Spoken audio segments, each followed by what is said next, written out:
the sake of this assembly and all living beings, please turn the wonderful Dharma wheel to teach and guide us how to end birth and death, leave suffering and attain bliss, and quickly realize non-birth.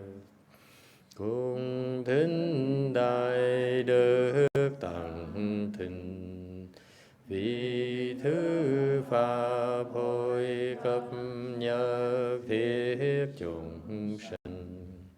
Thiên chuyên diệu pháp luân giao đạo ngã môn, như há liêu sanh thoát tư ly cố đạt lạc, tất chứng vô sanh. Homage to the Blessed Noble and Perfectly Enlightened One. Nam mô Sa Đan Tô Su Chế Đô Ye A La Hơ Đi Sam Miao Sam Pu Tô Xế.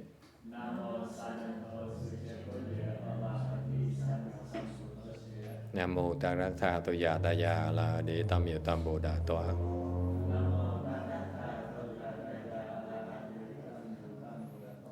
The unsurpassed, profound, subtle, and wonderful Dharma in 100,000 million aeons is difficult to encounter.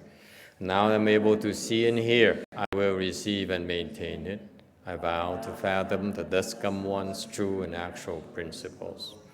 Wu shang sheng sheng wei miao fa bai jie wan jie nan zao yu wo jin jian wen de shou chi yuan jie shu lai zhen shi yi. O Buddhas and Bodhisattvas, Venerable 6th Patriarch, Venerable YongHua, Venerable Left-Form people, and all good no advisors, Amitabha. Chư Phật Bồ Tát liêu tử, chư Phụ sang rần,各位出家人, 各位上智sư, Amitabha. Chư Phật Bồ Tát, kính thưa Lục Tổ, Hòa Thượng Thiên Hóa, quý thầy cô và quý thiện sư thức A Di Đà Phật. Today is the 6th, 7th, excuse me, thank you, of October 2018. We are gathered in Blue Mountain Temple in Rosemead, California, to continue discussing the 6th Patriarch Sutra. We're currently on slide 472, towards the end of the first chapter. Mr. Beaumont is here. Now we can really get started. Thank you very much.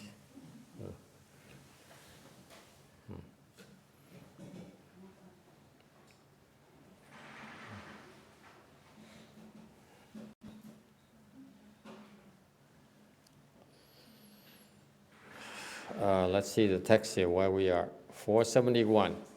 The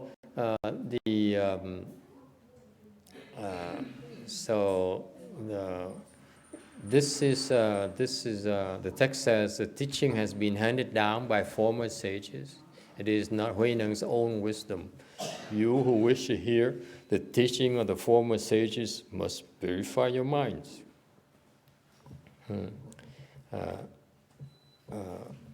So this is a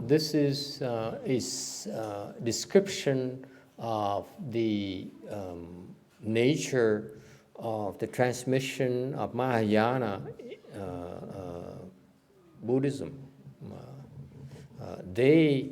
Only in Mahayana do you have the case where there are patriarchs, and these patriarchs are all sages. Okay. Đây là cái hệ thống mà truyền pháp của bên Đại thừa mình, là tất cả những tổ sư đều là Bồ Tát hết. Okay. So the Buddha designated the first patriarch, who then transmitted to second patriarch and so forth. Okay. And all these patriarchs, from patriarch number 1 until the last patriarch known to us, Master YongHua, who's photos right there, are from that lineage. Only in Mahayana do you have that. Thành ra cái vị biết đặc điểm của cái đại thừa mình là có cái dòng tổ sư, cái dòng chánh tông này có mình đại thừa mới có thôi, không có chỗ nào có hết. Ok, là ngài Ma Ca Diếp là sơ tổ cho tới ngài Tiên Hóa là vị tổ cuối cùng mình biết đó. Thì tất cả đều là Bồ Tát hết. They're all bodhisattvas, they're all sages. Okay, and so one patriarch hence passes the Dharma store, the Dharma treasury to the next patriarch. Thành ra cái hệ thống mình là một cái vị tổ đó, thời nay truyền cái pháp lại cho cái tổ đời sau. Okay, so in fact, this is what HuiNeng, the 6th Patriarch, is saying. He says, "What I got, what I'm teaching you today, was handed down to me from the lineage of patriarchs." Okay, thành ngài HuiNeng nói rất là rõ ràng, cái mà tôi dạy cái pháp tôi dạy cái vị ngày hôm nay đó là không phải pháp của tôi, mà cái pháp của những chư tổ đã truyền cho nhau đời đời kiếp kiếp rồi. It's going to continue like that forever into the future until the Buddha Dharma disappears, và được truyền tiếp trong tương lai như vậy cho tới khi mà Phật pháp nó bị tiêu diệt luôn. Alright, so it is right there. It's certification. Cái đó là nó chứng nhận that what you're learning is the authentic Mahayana Dharma. Đó là xác nhận rằng là cái quý vị đang học pháp mà cái Phật chúng ta đang học ngày hôm nay đó là chánh pháp. Only one Mahayana, is no other two, not two. Có một cái chánh pháp, không có hai. Okay, so far so good. Thì nghe có hiểu không? Okay, so each generation, we are on slide 472, and each generation of patriarchs, okay, re-massages, reinterprets the Dharma, explains the Dharma in a way that's more palatable to the people of those times. Thành mỗi cái vị tổ đó, mỗi đời đó, họ giảng lại cái pháp, dùng những cái ngôn ngữ, dùng những cái phương tiện để cái đời đó có thể thông đạt cái pháp nó dễ dàng hơn. This is what so the patriarch serves a few purposes. Thành cái vị tổ có vài cái dụng như vậy. Number one, he passes on. He's a guardian of the Mahayana. Thứ nhất là họ là cái người cai giữ cái kho tàng của cái bảo pháp đại thừa mình. Okay, so they are the ones. So if you want to learn Mahayana, go to those patriarchs. You guarantee to learn the proper stuff. Nên cái mình muốn học chánh pháp tới gặp mấy ông tổ học là chắc chắn là đúng rồi. So far so good. Okay. Number two, they reinterpret that so that it's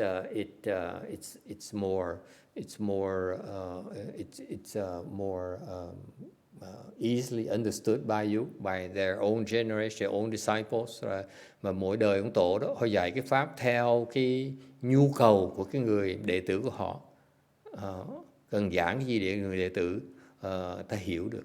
So each patriarch generation, they devises certain methodology to help the students become enlightened.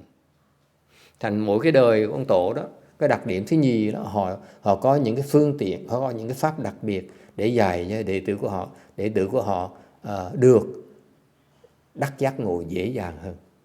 So for example, let's talk Turkey. In our generation, okay, this is the second generation. The Dharma I'm giving to you is the second generation Dharma from Master HuiNeng. Thành như nói một cách nó là thực tiễn hơn, cái pháp mình đang bàn ngày hôm nay đó là cái pháp đời thứ nhì của xứ Mỹ này, từ ngài tiến hóa ra. Okay, so what is characteristic about this second generation? Cái đời thứ nhì nó đặc điểm ở chỗ nào? I don't know. What's different from the other, from Master HuiNeng generation? Cái đời tiến hóa nó khác đời này chứ nào? Yes, sir. Not true. This is the second patriarch right now. Yeah.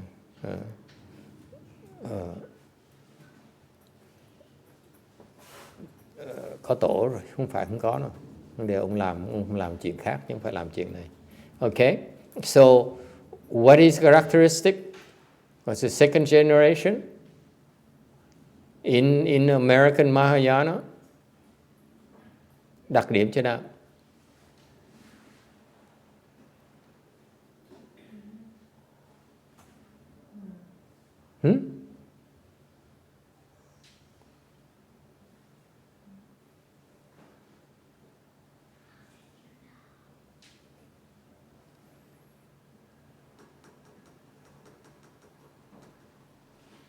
What?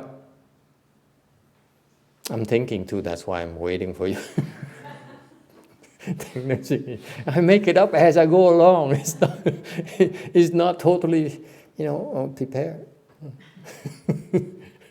So what? Yes, Jim? I was thinking that Master Shenhua's disciples, it seemed much more Chinese focused, and I think now it's starting to become more integrated into American culture.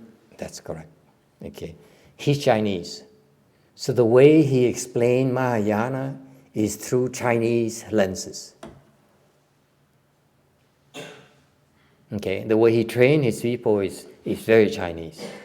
It's so Chinese, actually. Do you see the picture of the photo that poster they have of 100 years celebration of anniversary of Master Shenhua's propagation? Pass her along. What do you notice in that photo, please? Okay. Quý vị thấy cái hình, cái này cái đặc điểm của Pháp Ngày Tuyên Hóa, đời Ngày Tuyên Hóa là tàu. Qua Mỹ vẫn có cái hương vị tàu. Okay. Quý vị để ý cho coi. Look at the photograph that he posed. Yeah, why not? I don't know if you can.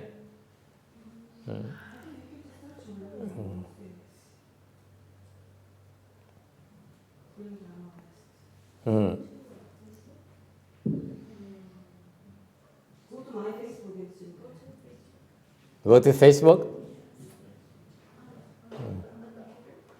On the computer, you go do the computer. I walk with my mouth. I don't use fingers.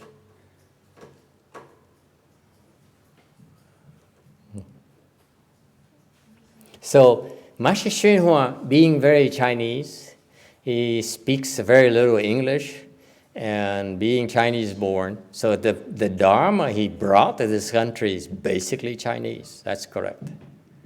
Okay, but in my generation, we need to reinterpret that for the natives, shall we say?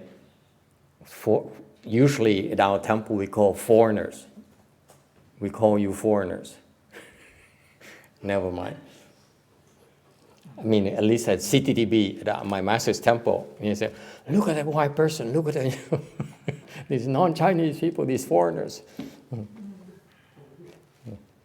They're not funny, I know. Thành cái Pháp Ngày Tuyên Hóa là Pháp Ngày Tàu, hương vị người Tàu. Còn cái đời này mà quý vị mà muốn truyền Pháp, truyền bá nó rộng rãi hơn, phải giảng cho người Tây Phương. Cái thế hệ trẻ nó nghe. Okay. Can you find it? Do we know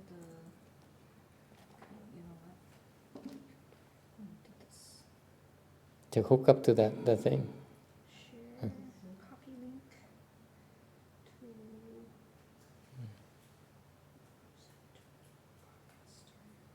So that's actually, personally, I found it shocking when I joined my master's temple. I found that having received Western education my entire life, I mean, at least since the age of 16, okay, my education is Western education, starting at age of 16, 15, 14. At the age of 14, I started going to Western high school programs and so forth. And And so when I personally joined the Chinese temple, I was shocked on how backward these people are, if you will. So Chinese. Yeah, they have no idea what's happening in this country. Just like people look at me as, go back to Vietnam or something, you know.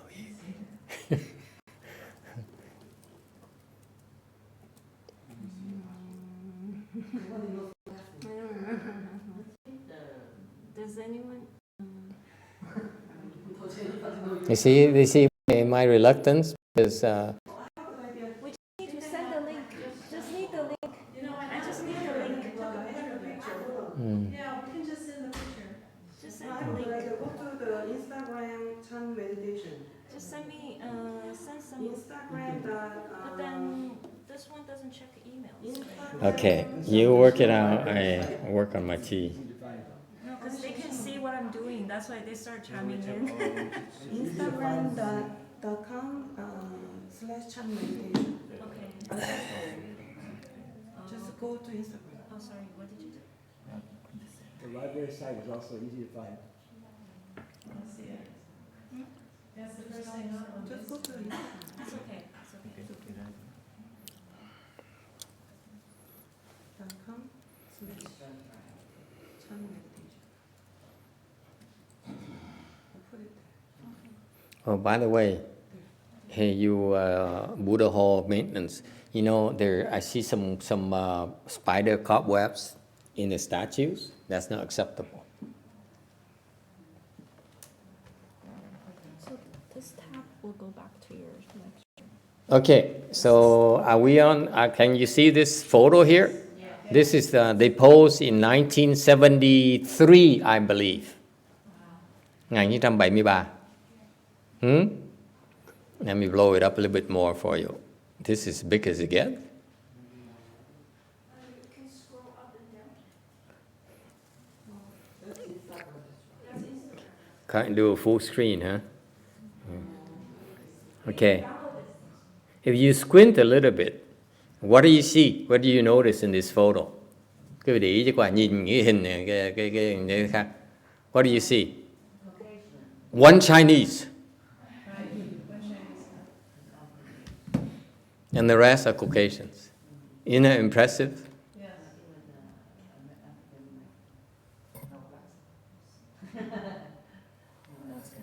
Best you can go. What else do you notice? They're looking down. Hmm? Or they're not looking at the camera. Yeah. This is very Chinese. These Chan masters, they close their eyes. You notice that? They close their eyes. This is so Chinese. But for us Westerners, can you talk to someone? You know, I've seen his disciples. We get in the meeting, and they all sat down. We discuss, and I look over to the senior monks, and annoy the heck out of me. Trust me, it really bothered me. At least look at me in the eyes when you talk to me. You know, so Chinese. Các vị biết không? Người Tàu á, mấy thiền sư Tàu nhắm mắt lại. Mà sư Mỹ này là kỳ lắm. Gặp nhau mà nhắm mắt này là khó chịu dễ sợ lắm. And another thing is that you don't even notice that I find I catch myself doing that as well, is you don't look people straight in the eyes when you talk to people. Okay? And so I remember talking to people, and they follow my looks, and I keep them walking away, and they keep on following me. Cái chuyện khác là người ta không nhìn thẳng vào mặt cái vị khi nói chuyện. Kỳ cái chuyện đó. These Chinese people, they avoid that. They avoid looking to people's eyes. And for us Westerners, it's annoying, isn't it? It's impolite. You have something to hide. Yeah? Cái địa phương mà cái vị nói chuyện mà không nhìn vào mắt người ta khó chịu dễ sợ lắm. Yes, ma'am. What do the Koreans have to say? I have a question. Is that just a cultural thing, or is it something for practice too? No, actually, it's a practice.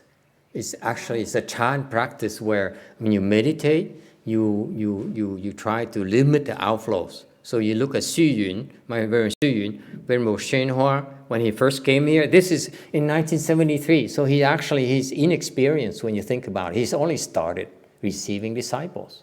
He's early in his career, in his country. So he still closed his eyes.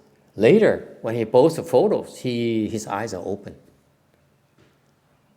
Quý vị biết là lúc 1973 là Ngài Tiến Hóa còn thiếu kinh nghiệm, còn cái hương vị tàu nhiều quá.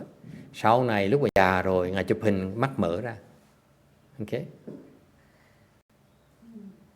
And look, all these, these people, his disciples, virtually all of them are gone, especially the one whose eyes are open.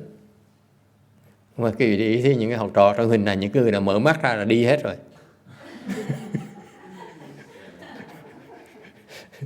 So Chinese, they don't fit into a Chinese system. You open your eyes, you don't get the Dharma. All right? So, yes, ma'am. I'm sorry, I have some problem with my math. How can they say that it's 100 years of bringing Dharma to the West? Master Srina only been here for 50 years. He came to the US in the 1960s. So they calculate since 1918? Not bringing Dharma. That's true. It hasn't been It's 100 like years since he's 100 been years there. of teaching. Yeah, you're right. Your math is better than mine. It's true. Yeah, bring it up. And disguise your name.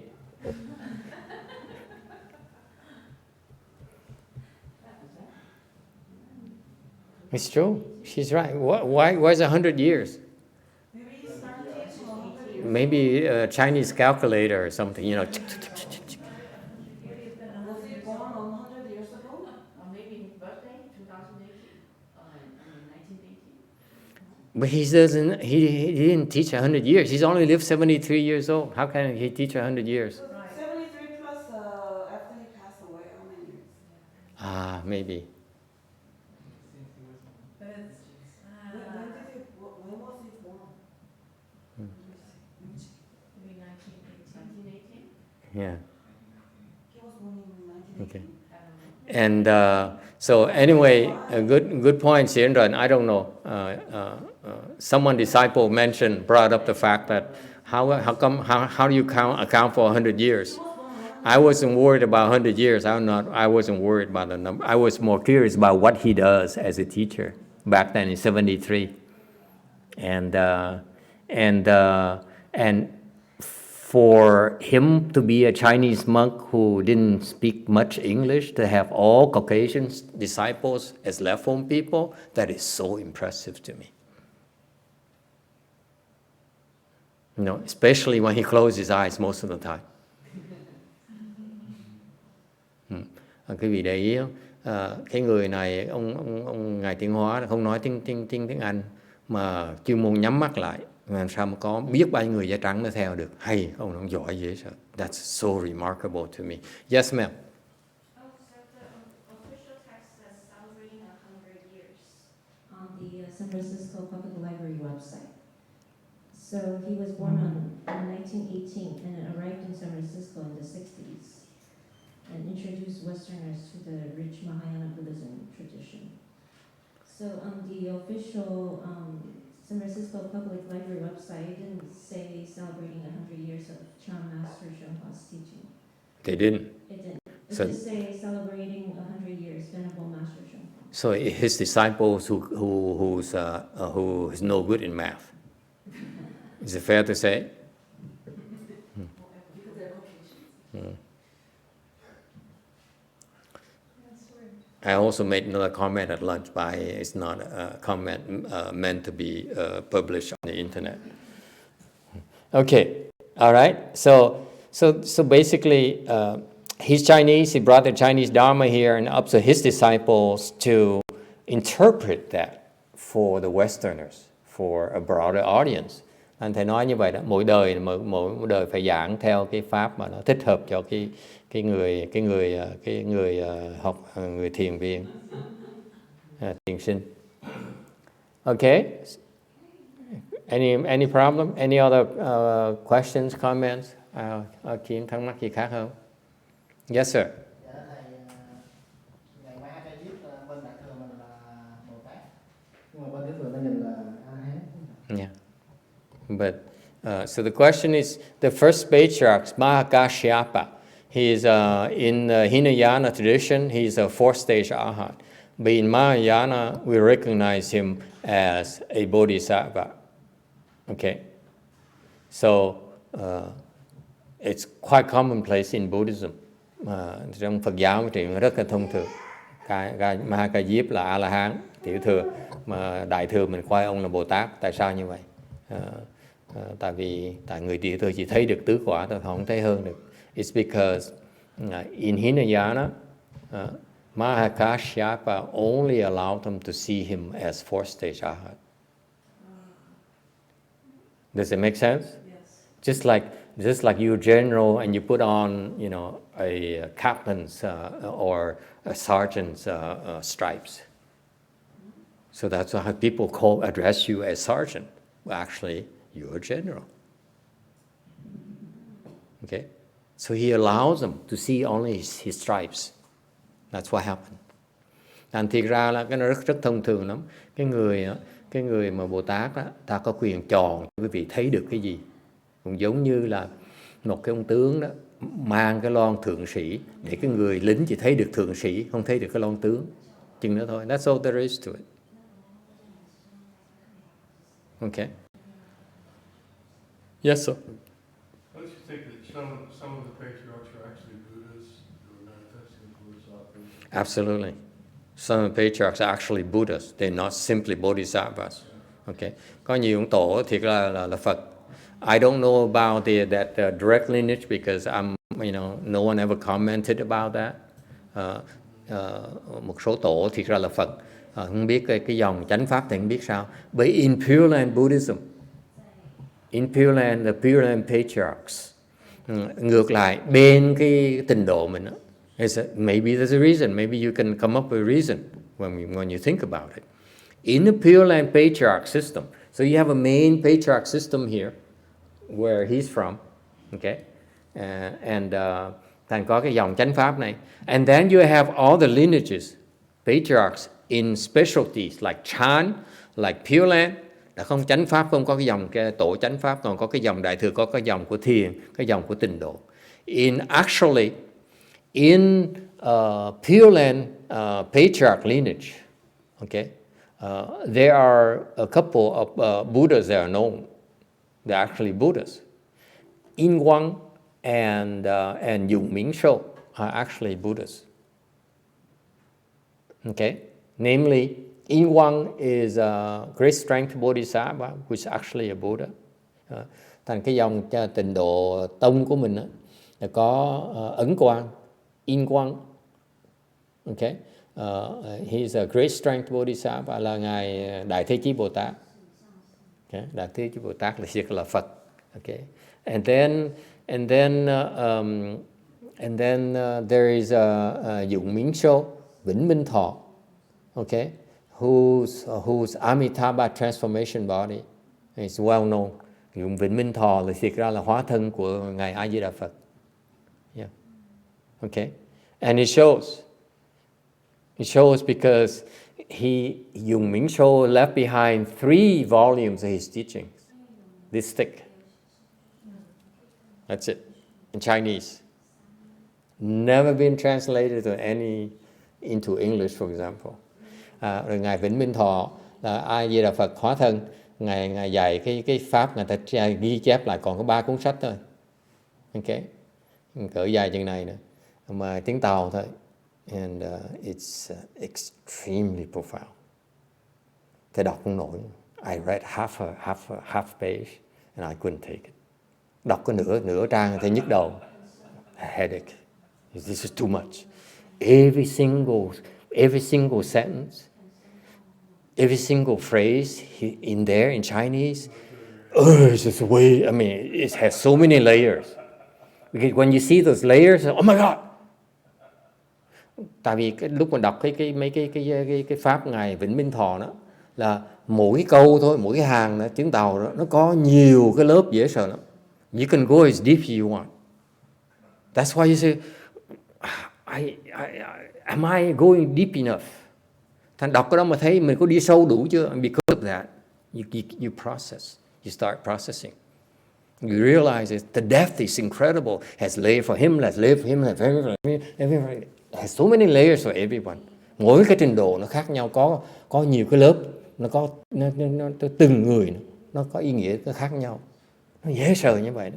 That's why I sat there and said, wow, I see this for Heng Sure, I see this for, for so forth. And I said, but. And that's when you go berserk. Okay? So yes.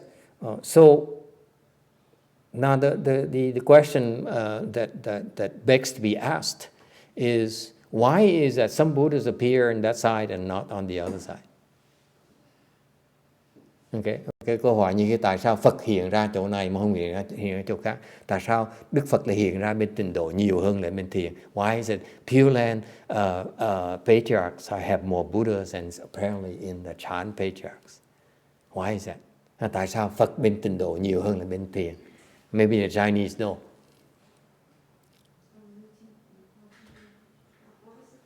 The question is, why is that more Buddhas appear on as patriarchs in a Pure Land sect, Pure Land lineage, than the Chan lineage?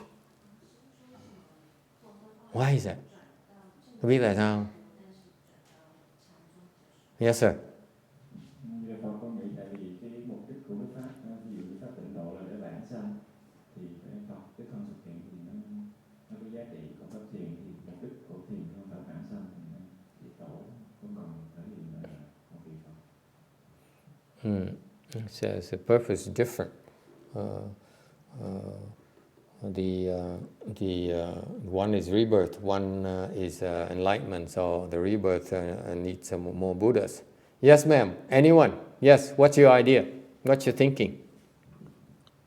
师父，因为净土宗是一个比较容易易行的法门，所以佛就在这方面讲的比较多。那禅宗不是每个人都一定能够达到这个程度的，所以因为净土宗是易行的。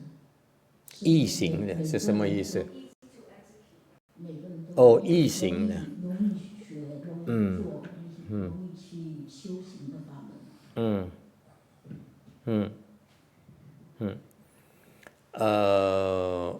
My thinking on this is that Pure Land is something so far away you cannot see. Cách suy nghĩ thầy nó khác cái vị tí. Thầy biết cái Tịnh độ nó xa quá. The Pure Land is so far away. And that, so when you talk about it, there's no proof, there's no thing that people can see. Okay? Thành ra cái Tịnh độ nó xa quá, không có cái bằng cớ gì hết đó, không có cái gì mà làm chứng minh được hết đó. Whereas in Chan, ngược lại với thiền á, okay? You follow the teachings, you see the results. And you naturally will believe more and more and more as you make progress. Cái thiền nó khác ở chỗ quý vị mà theo cái phương pháp tu luyện, quý vị sẽ tiến bộ. Tiến bộ sẽ thấy được kết quả, càng ngày càng thấy nhiều thì tự động nó sẽ lòng tin nó mạnh hơn. Therefore, it's your progress that reinforces your faith. Now you understand why I keep on stressing when I teach Chan, I want you to improve. Because you improve, you will get a lot more and your faith becomes stronger. And that encourages you to go further and then go further and then go further. So the secret in Chan teaching, thành ra đối với thầy dạy thiền, cái vị thầy khuyên cứ nhấn mạnh cái chuyện tiến bộ vì vậy đó. Là cái vị tiến bộ, cái vị thấy được cái kết quả, cái vị càng hứng thú hơn, càng cái lòng tin nó càng phát lòng tin thêm, càng tiến bộ tiếp, càng ngày càng tin mạnh thêm. Okay? Okay, you see more and more. You see, you verified yourself. In other words, okay, mình tự chứng minh lấy. So the secret in Chan teaching is we help you improve so that you verify what we tell you anyway. That's why thành ra cái dạy thiền, I need to explain that to all my Chan instructors. Okay, you notice the way I teach you is that I talk about things and then I stress improvement. When you improve, you say, "Oh, you're right. What you told me is correct." Okay. Thành thầy dạy cách thiền, quý vị sao dạy học trò thầy sao này, thầy biểu quý vị có tiến bộ, cố gắng tiến bộ, thì khi tiến bộ sẽ thấy được tại sao thầy dạy như vậy, và thầy quý vị tự chứng nhận đấy.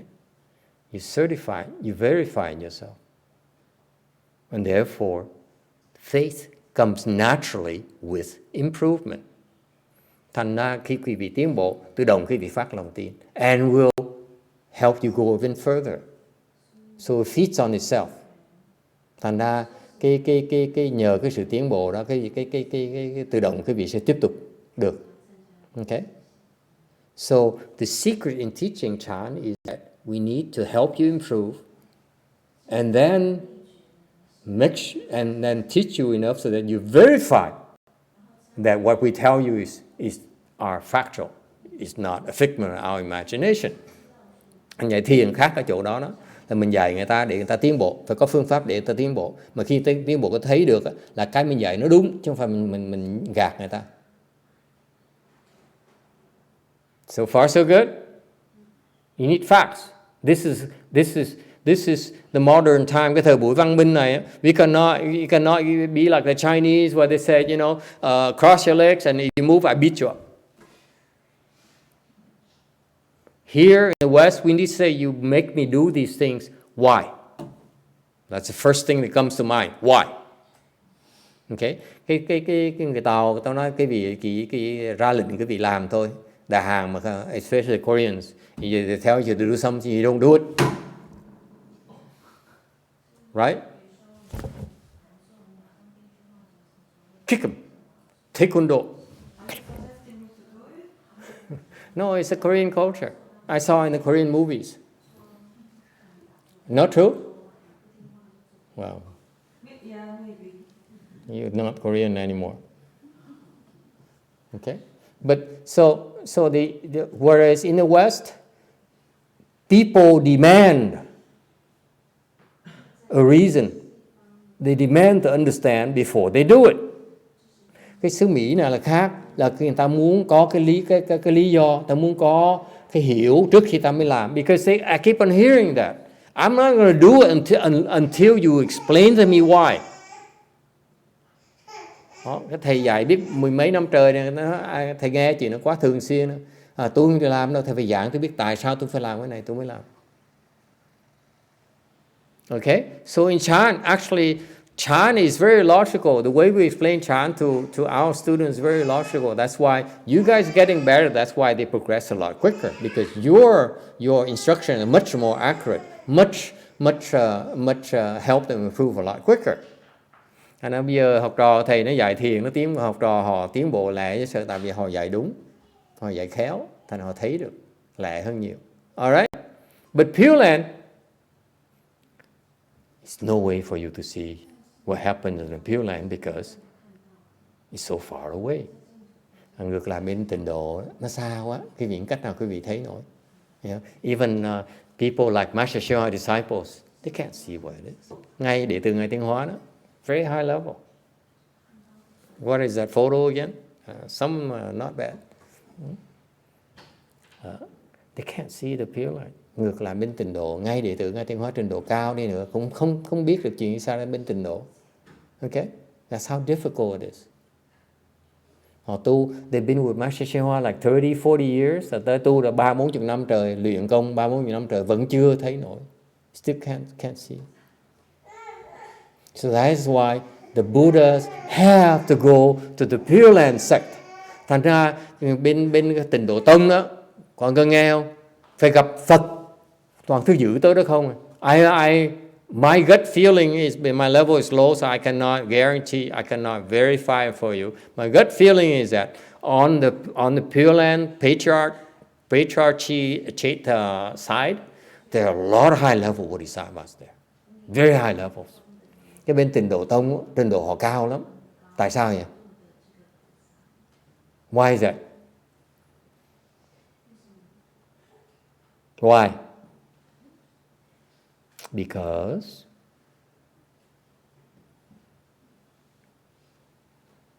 they're more credible. They're much more credible than low-level bodhisattvas. Tại vì bên Tịnh Độ Tông á, phải có những Đại Bồ Tát, những Phật hiện ra là tại vì họ có uy tín hơn là những người Bồ Tát Tịnh Độ thấp.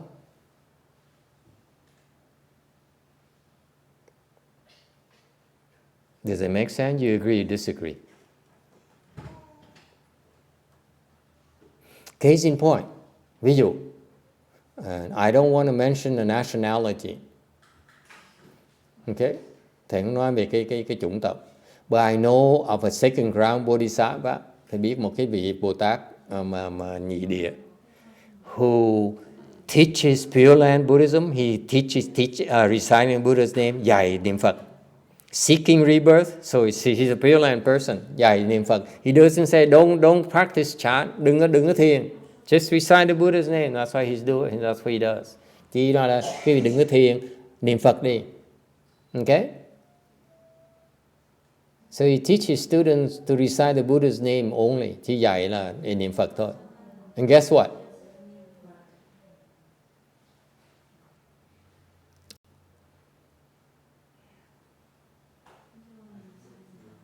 They really don't believe in Pure Land Buddhism. No results. It's probably not Korean. Probably not Korean. No results. That's why they drop out like flies. Even his own disciples are going to Chan instead of staying with Pure Land Buddhism, because Chan has clearer instructions. Whereas if you tell people to recite the Buddha's name alone, and then what? I said I would not mention nationality. Quý vị thấy không? Thiền á, quý vị có kết quả được, cái còn bên Tịnh Độ, quý vị cứ dạy ta niệm Phật hoài, tăng đi tới đâu hết, ta hồi thác, cuối cùng ta bỏ cuộc hết. They drop out because they see no results.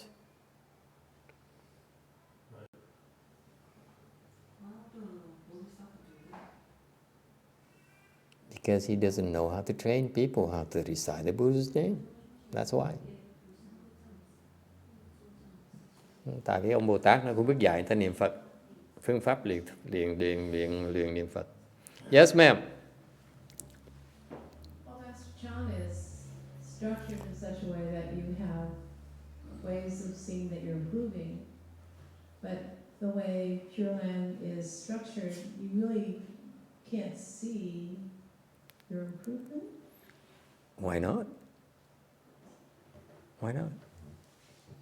It's because they teach it wrong. That's all. Câu hỏi là như vậy làm sao Tịnh Độ, sao đổi Tịnh Độ? Vì là tại vì Tịnh Độ có vấn đề là tại vì họ dạy cách niệm Phật trật, họ dạy dở. They don't know how to train people how to recite the Buddha's name. Yes. So when people do only the Pure Land, can they improve their Samadhi power without sitting? Yeah, they can. But compared to Chan, it's very slow, very haphazard, because they don't know how to do it. They don't know how to train. Chan has training techniques. Pure Land doesn't. Chan is a vast store of Buddhist training techniques, because that's what Chan is built upon. Training. Pure Land is not based on training. You see that? Quý vị thấy không? Bên Thiền Tông mình có những phương pháp huấn luyện để đào tạo nhân tài. Còn bên Tịnh Độ không có. Cái mục tiêu Tịnh Độ không phải là đào tạo nhân tài. Mục tiêu tịnh độ là để giúp người ta đi vãng sanh. You understand that? Translate that for her. You know, she understands a lot about the Buddhism, more than you think. But in Pure Land, our objective is to help them attain rebirth. So there's no point in training people. It's never a priority. Whereas in Chan, our priorities are train people. That's it. And now, when you go to a meditation class in Europe, in the US, in China and so forth, in Vietnam and so forth, no one talks about training anymore. They don't talk about feeling good. They don't talk about it because they don't know what Samadhi levels are. We talk about it because we know where they are. They don't. That's why even Son doesn't talk about it. Even YongHua doesn't talk about it. Sung Che doesn't talk about it. No one talks, even his disciples don't talk about it because they don't know. He knows. He hasn't taught them yet.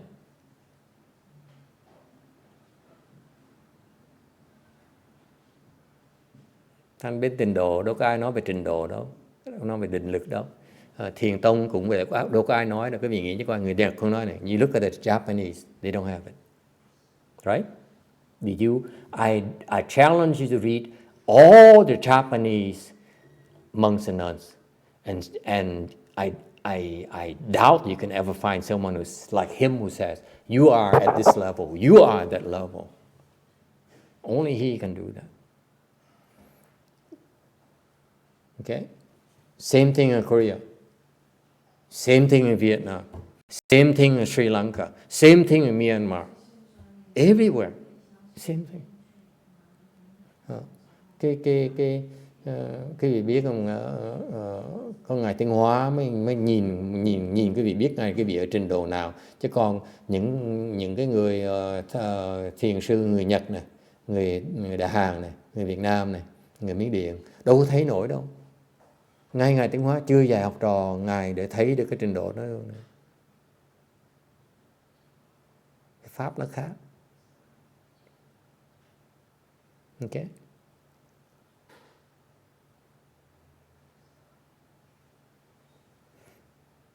Questions? Yes. Thầy nói nhà Trung Hoa đắc đạo là nhờ mật tông. Nếu mà người ta bị thiền thì nó không bằng mật tông của ngài. Mật tông khi mà tới trình độ cao nó giống như thiền, không khác gì hết. Tại vì trình độ mật tông thấp thì giống cái thiền giống nhau, khi mà trình độ mật tông cao rồi nó thiền, cái trình độ nó hiểu biết cũng giống nhau, nó hoàn khác gì. So he says Master YongHua is known to be a secret school, a tantric specialist. I said, that's true. But his tantric level of attainment is so high. At that level, it's just the same as Chan. It's the same as Pure Land. At lower level, there is differences, clear differences. But not at his level, it's no more. They all become one. Trình độ ngài Tinh Hóa cao quá này, thành ra khi bị tới trình độ đó rồi, mật tông, thiền, tịnh độ nó chỉ là một thôi, không khác gì hết đó. Cao như vậy đó. Còn cái trình độ thấp hơn, bằng chứng là ngài đệ tử ngài Tinh Hóa đó, tụi nó giỏi về thiền là cùng lắm, rồi mật tông là cùng lắm, cách nào mà hiểu nổi thiền đó. They may be good at his disciple may be good at something, but certainly they're not good at Chan the way he is. We never taught them. Chưa dạy tụi nó. Okay? So far, so good? Okay, going back to slide 472, trở về tấm 472. Oh, by the way, we digress like crazy. We discuss and then we get lost. We go and off a tangent and then until no one asks any more questions, and we go back to the real thing. So he says, what I'm teaching you is not my own wisdom. It's the prior sage's wisdom which came from the Buddha itself. Ngài Hui Ne, ngài nói cái tôi dạy cái vị là phải cái huệ của tôi. Cái này là trí huệ của những cái vị tổ sư khác mà họ đạt được nhờ Đức Phật. So actually it's the Buddha's wisdom. Đây là trí huệ Đức Phật. So far so good? Okay? So in order for you to take advantage of my wisdom teaching, thành quý vị mà muốn lợi dụng cái lời chỉ giáo của tôi đó, you need to purify your mind. Quý vị phải thanh tịnh cái tâm của mình. Okay?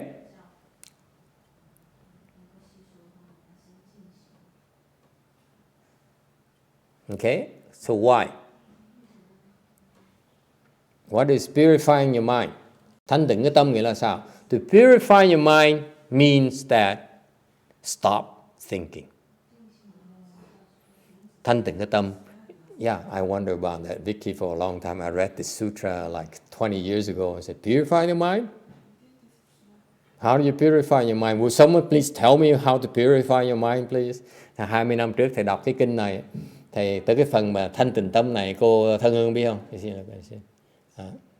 Hỏi cái phần là thanh tịnh tâm quý vị đi. Thầy câu hỏi đầu tiên nó óc thầy nó là làm ơn dạy cho tôi làm sao cách thanh tịnh tâm. Không giảng chỗ nào. No one explains it. Not even him. Ngài thì không giảng thanh tịnh tâm là cái gì. No one. So I said, I'm not going to explain the 6th Patriarch Sutra until I understand, because I know that some of you people would ask me that question. Thầy đó thầy quyết định là thầy sẽ không giảng kinh Lục Tổ nếu mà chưa hiểu được cái thanh tịnh tâm là cái gì. So I tell you now, okay, for the sake of future generation, third generation, okay, purify your mind meaning stop thinking, stop your thoughts. Thành ra cái thanh tịnh tâm chỉ là cái ngừng suy nghĩ. Stop thinking, stop processing. Đừng có suy nghĩ. In particular, nhất là something very strange that you normal people will have a hard time trying to digest this. Những cái người phàm phu quý vị khó, người thông minh, especially smart people, educated people like you, thông minh có học thức quý vị khó làm lắm. Stop trying to understand.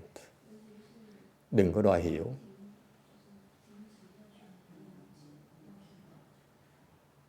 Any problems? Ai vấn đề gì không? I stuck with that statement. Do not try to understand for decades.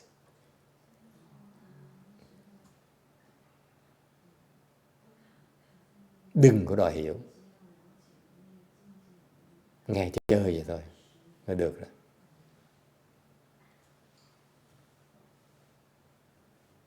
Any problems? That is to purify your mind. Do not try to sit there and say, it has to make sense to me. Yes, it makes sense to me. Đừng có ngồi đó mà nói, có lý quá, ông thầy giảng này, có lý quá, phản cảnh. Chỉ nghe thôi con, ngồi nghe thôi, không cần biết. Nói gì nói kệ, cứ ngồi nghe cái đó. Cái đó là thanh tịnh tâm, không cần hiểu. You don't have to understand. Why not? Tại sao như vậy?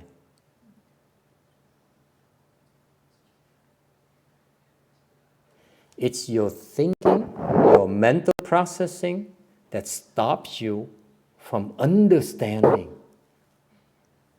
the teaching, the principles. Tại cái óc suy nghĩ đòi hiểu đó là chính là cái đó nó cản lại cái sự phát huệ của quý vị.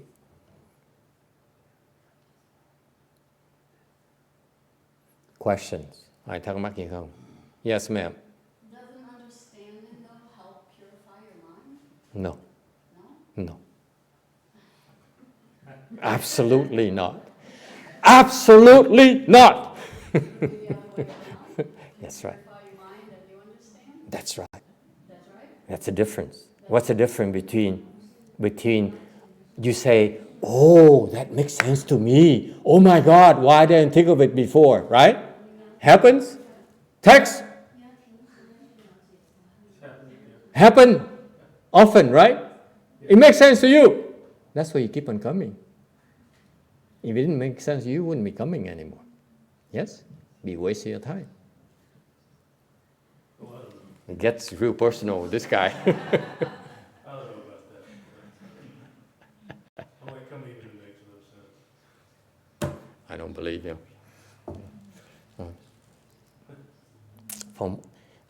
So the lady asked, if does an understanding help you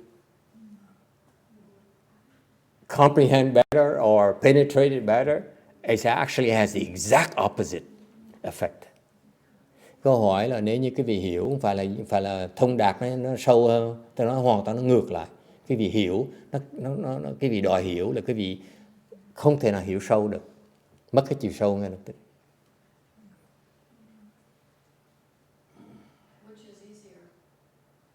Which is easier?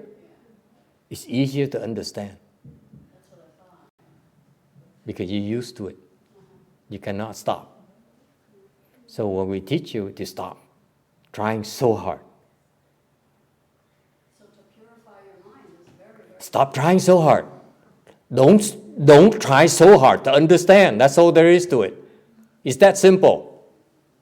You are constantly trying to understand. You sit there and say, what is he talking about? I'm lost. This is my first lecture. He started about 2 years ago. And I was walking in the middle and he talked about, all these strange things. And then first generation, second generation, some kind of Chinese monk, some kind of Caucasian. It's all nonsense to me. And you're trying to understand, right? Trying to put it together. And what's wrong with you? what's wrong with me. No, to some degree, yes, I'm trying to. It's natural. It's natural. There's a part of you says, you're trying to put it together, try to tell a story, connect it so that there's something that makes sense to you. Okay? Otherwise, you'll be wasting time. Otherwise, you say, I'm getting nothing out of this. Right? I'm wasting my time. But actually, if you do that, you get only a small part of it. And what we want you to do is get the big thing, not the small thing. So the goal is to purify your mind. The goal is to let go trying so hard to understand. It's that simple that no one can put it in those terms for you. Because I came from, just like you, I came from a background, I'm educated, and it has to be logical, has to make sense to me, and I do not waste my time, please. You waste my time, I walk out of here. Okay? Okay? And it has to make sense to me, okay? Because my education is predicated upon building something that's logical, that I can interpret life, interpret my world. Okay? And that makes sense to you. But that's also only because you are confining yourself to your own capability of understanding, mental processing, you will. If you let go of that, there's more dimensions, there's more room to expand. And it's that demand to be logical, the demand to make sense, demand to understand, that's imprisoning you. I have another question. Another one? Yeah. See, she's still trying to understand.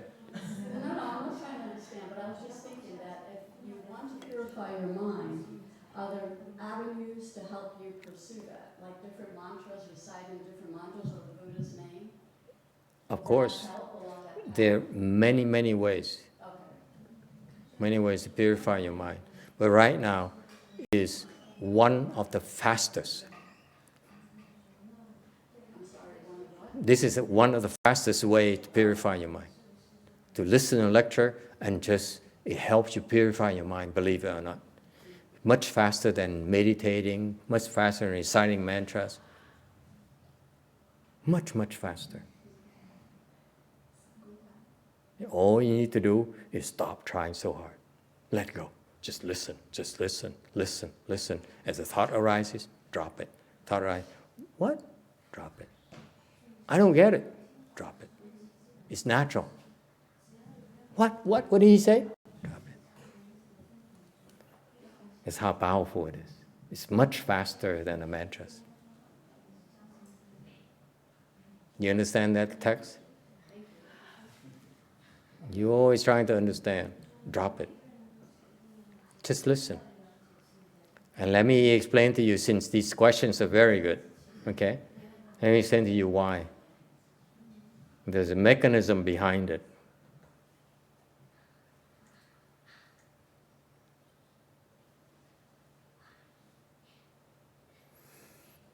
And wait until I translate into Vietnamese. Think about that. It's called a tease.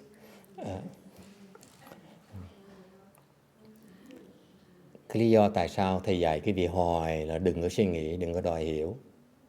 Tại vì cái vị mà đòi hiểu là tại vì cái người Tây phương, người có học thức á, người ta đòi hiểu, người ta mới suốt đời cái vị cứ đòi hiểu cho được, đúng không? Phải rõ ràng tôi mới tin, tôi mới làm được. Còn cái này thì chính cái tâm mà đòi hiểu đó nó khiến quý vị bị kẹt lại trong cái phạm vi của cái sự hiểu biết của quý vị. Nghe rõ không? Cái sự hiểu biết cái vị đó nó có cái nó có ranh giới, đúng không? Thành vì cái ranh giới đó quý vị bị kẹt lại. Thành ra muốn hiểu cái đại pháp đó phải phá cái ranh giới đó không? Giúp tôi không cần hiểu luôn nữa. Chỉ nghe thôi. Thì lúc nghe như vậy, cái tư tưởng nó khởi lên. Còn Ngân nói gì kỳ dữ vậy? Sao nó ngược tiêu hóa, sao tôi tin được? So Yin, he says, when she listened to me, he says, he talks funny. He goes against, he contradicts my teachers, our teachers' teaching. Okay? Phải không con Ngân?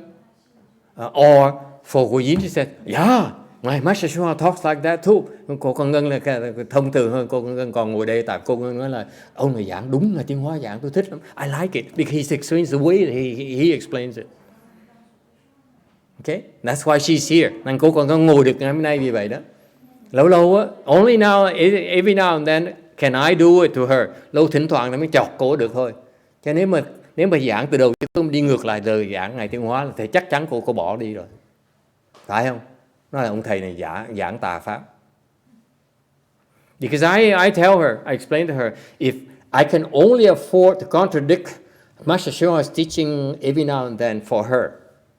Is that clear? Because if I contradict his teachings from beginning to end, she'll be gone already. She has no chance. Đúng không? Okay. Thành ra chính vì mà cô đòi hiểu theo cái lời dạy Ngài Tiến Hóa đó là cô bị kẹt vào cái vòng kẹt của Ngài Tiến Hóa. Dạy thôi. Ngài dạy cho cái tụi đệ tử Ngài thôi. Thì cô nhìn cái tụi đệ tử Ngài Tiến Hóa đó, nó đi tới đâu rồi? Thì tụi nó kẹt trong cái phạm vi hiểu thôi. Nghe rõ không? I explained this in Vietnamese, I didn't explain to you in English. Look at Master Shinhua's disciples. Okay? I gave the example. If I contradict Yin too much, she and I are both disciples of my teacher. We are both Go generation, second generation. And I said, if I contradict his teaching too often, she'll be gone because she says, no. You are deviant teaching. You are not, my teacher. You don't understand our teacher's teaching and you're going off the wrong tracks and you are screwed up. I'm not wasting my time here. Okay? She will have no chance. And I explained to her, I'm not sure she gets it, is that her problem is the same as his disciples. They, for 20, 40 years, they are still within the realm of his teaching. So they are imprisoning themselves within that realm. That's all. It has to be consistent with his teaching. What they don't realize that outside of what the consistencies, there's other things that will contradict that. That's still part of Mahayana. It's because they're insisting on the consistency that gets them imprisoned and stop making progress. Similarly to your demanding to understand. Your demanding it has to make sense to you. That imprisons you in the same realm, similar realm. That's it. You cannot go outside of that. So in order to escape that, you have to stop. You have to cut it out.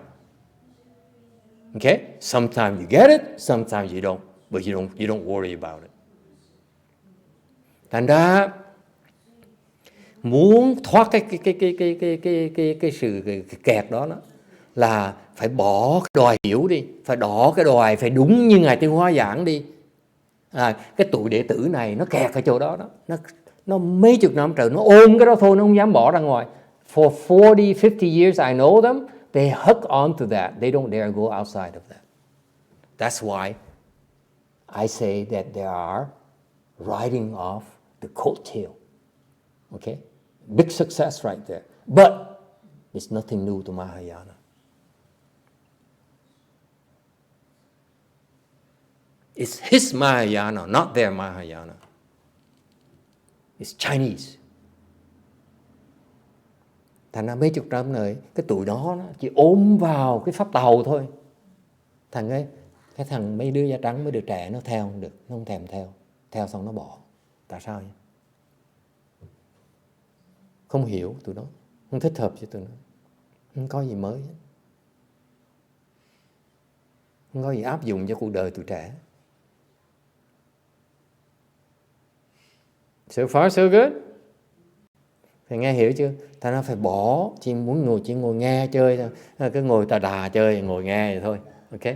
Chỉ nghe vậy thôi. Hiểu cũng được, không hiểu cũng được. Đồng ý cũng được, không đồng ý được. Không sao, cứ ngồi nghe vậy thôi. Ngủ gà, ngủ gật cũng được. Even if you doze off, you know, it's okay too. It doesn't bother me. Ok? Nghe có hiểu không? So what's the point? Làm gì tại sao vậy? What's the secret behind it? Cái bí mật ở chỗ nào? Can I tell a secret today and then we stop, okay? Because I give you too many secrets and then I have nothing else to tell you next week. You're so insincere. You're lying to me. Shame on you. Don't think of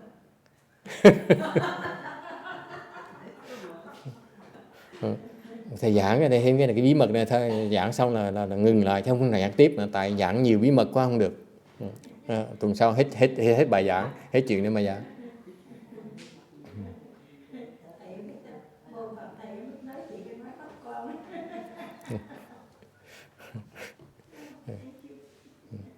So what's the secret behind it?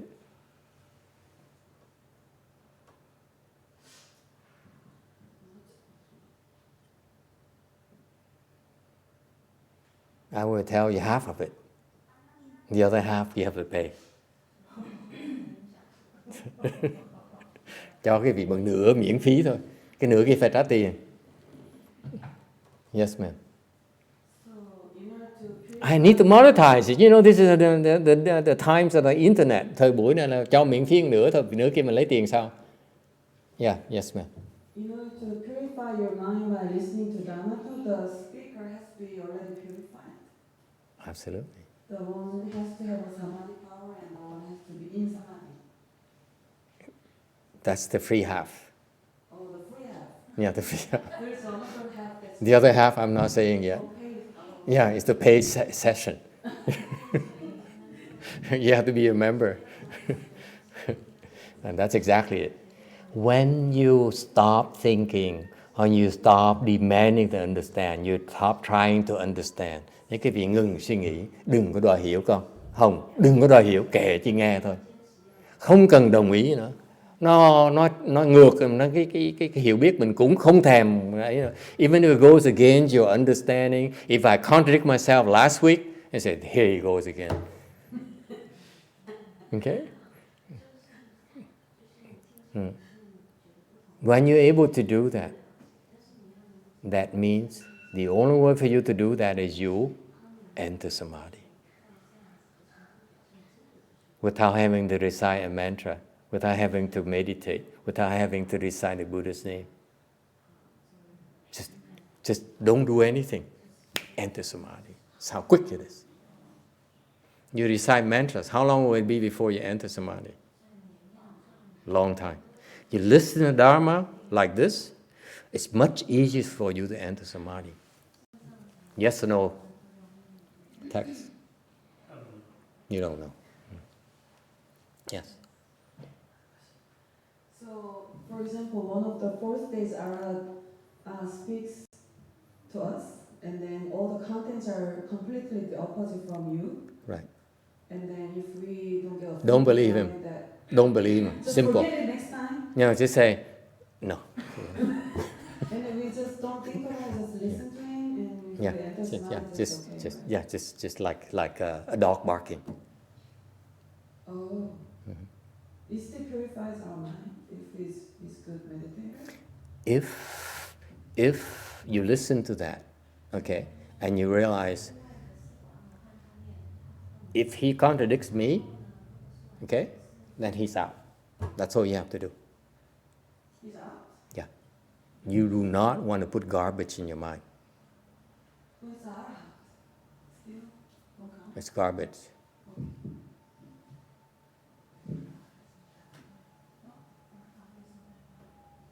Okay? You have to be smart. Okay? You cannot afford to put garbage in your mind. All you have to do is discard it, that's it. You hear it, it goes out right away. You don't retain it. You don't retain it, that's all. That's all you have to do.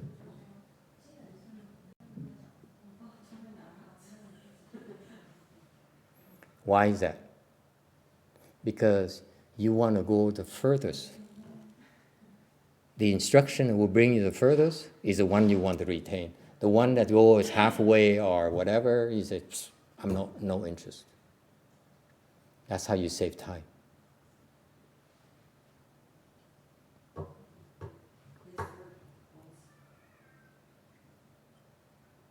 Okay? See, he's thinking. Makes sense to me. Cái đòi suy nghĩ. Okay, so the reason you keep on dumping it and stop trying to understand is when you do that often enough, you enter Samadhi so much quicker. Okay, and the other half I cannot tell you. Anh thầy nói cái vị ngồi đó mà đừng có suy nghĩ, đừng có đòi hiểu đó, nó giúp cái vị nhập định nó dễ hơn nhiều. Và còn cái phần khác mà thầy nói cái vị không được. There's a reason why we teach you these things. And when you become a teacher, that's when we teach you the other half. Lúc nào cái vị làm thầy rồi đó, okay, sẽ được dạy cái phần kia. It's not meant for students to know the other part. Cái đó là cái bổn phận của cái người thầy. It's the teacher's responsibility. Okay?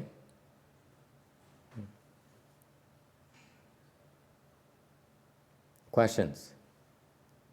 You see, I assure you, only I elaborated so that it makes sense to you. The Chinese, they don't.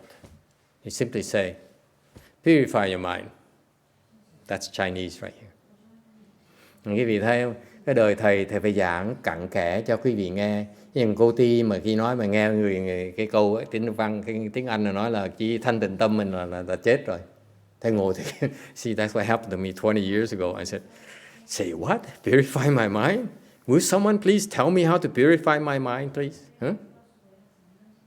You keep on telling me to purify my mind without telling me what to do. It drove me crazy. Hồi đó thầy học cái pháp này cứ nói thanh tịnh tâm đi, thành tâm đi. Thầy cứ thắc mắc là thành tâm là gì mà thanh tịnh tâm là gì. Cứ hỏi hoài. I keep on asking myself that. No one could answer me. Không ai trả lời được hết. No one. All I ask is please help me understand what is it. How do I purify my mind? The Patriarch says, you purify your mind. You are a Patriarch. You are a student of Patriarch. Please tell me how to purify my mind. It's reasonable to me. Cái lúc thầy bực mình chỗ đó. Họ là tổ, họ là học trò của tổ. Thầy hỏi câu giùm làm sao dạy tôi, làm sao mà thanh tịnh tâm được không? Ông tổ này, ông lục tổ có dạy tôi là thanh tịnh tâm, mà không nói làm sao làm. Bây giờ quý vị dạy tôi được không?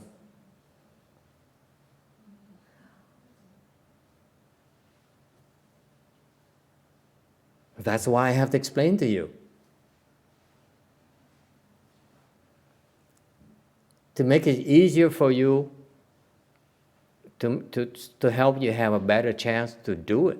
Giảng để quý vị có cơ hội mà làm nó lẹ hơn, faster. Alright? Được không? Alright.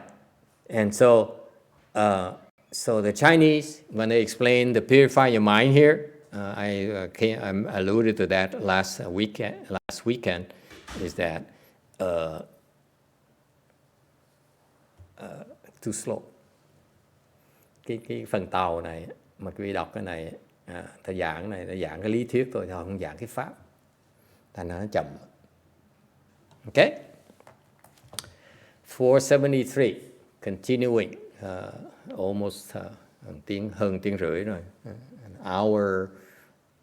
an hour and 15 minutes on half of the slide. That's how bad we are. Quý vị biết không? Cả tốn hơn một tiếng đồng hồ nói có một nửa cái tấm rồi. Text. After hearing it, cast aside your doubts. That way you will be no different from the sages of the past. Hearing this Dharma, the entire assembly was delighted, made obeisance, and withdrew. 闻了各自处仪，如现代圣人无别，一众闻法，欢喜作礼而退. Nghe rồi phải từ bỏ các nghi hoặc, thế thì không khác biệt gì như các thánh nhân đời trước. Đại chúng nghe pháp đều vui mừng, đồng làm lễ, lui ra. Okay. You see, that's simple. If whatever thought arises because you question, because it's not the way you understand, it's not consistent with what you know. Thành quý vị thấy cái pháp nó rõ ràng như vậy đó. Quý vị nghe mà không đồng ý, nghe là không giống như những lời mình nghe, mình hiểu biết lúc trước, mình tin tưởng lúc trước, chỉ bỏ nó luôn nữa, thì sẽ nhập được định. Okay? And therefore, if you let go of those doubts, those trying to understand, those reference points you had before, okay, then you enlarge your references, you enlarge your domain,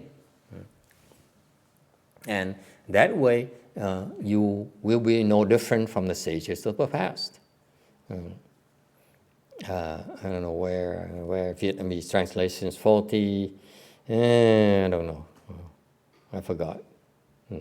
I found some problem I forgot already in the Vietnamese translation. You cast out doubts.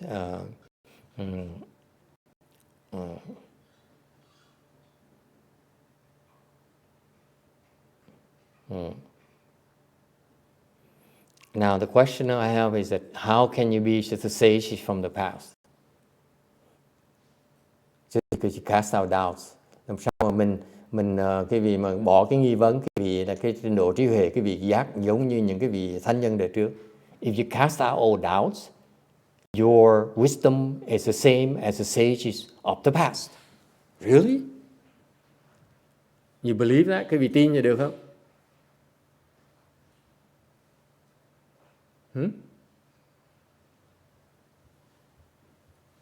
Really? You really believe that? Nghe tin được không? Tony, very quiet. You believe? He's still thinking about Europe. Tin được không? Chỉ bỏ nghi hoặc là giống như cái trí huệ, giống như những thánh nhân người khác.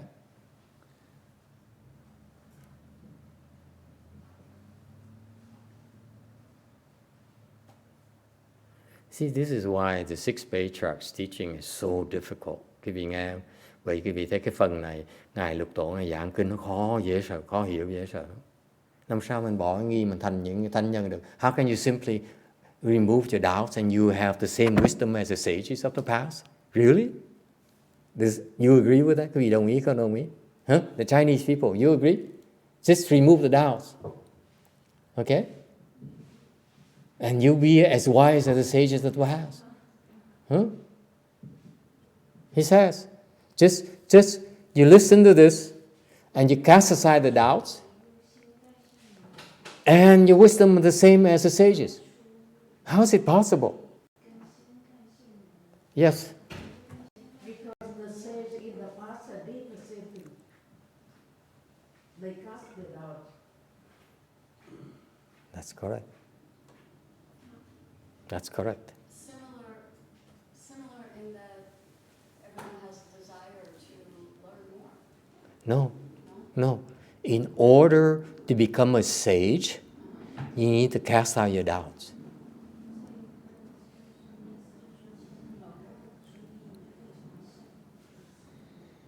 Is that clear? Muốn trở thành thánh nhân phải bỏ cái nghi hoặc. Agree, disagree? See, now Jim has a problem.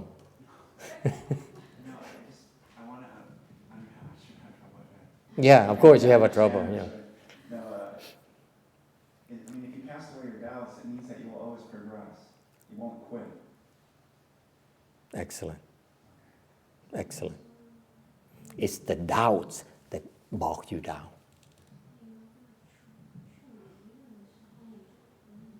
Cái nghi hoặc cái vị đó là cái mà khiến con bị kẹt lại. Cái nghi. So, in other words, it's the doubts that bog you down. Therefore, all we have to do is what?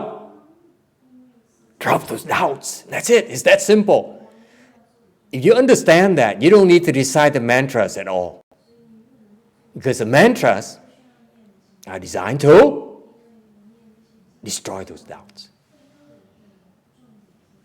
Eventually.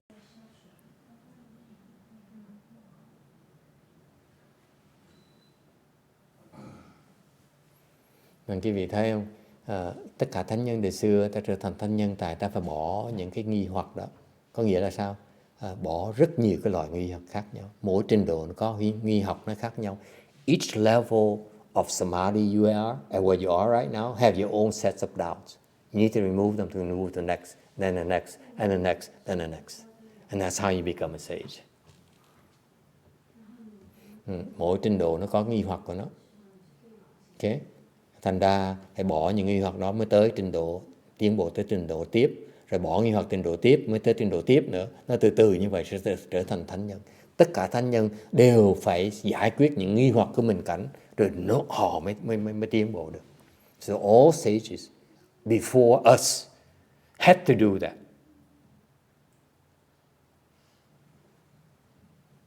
Yes, sir.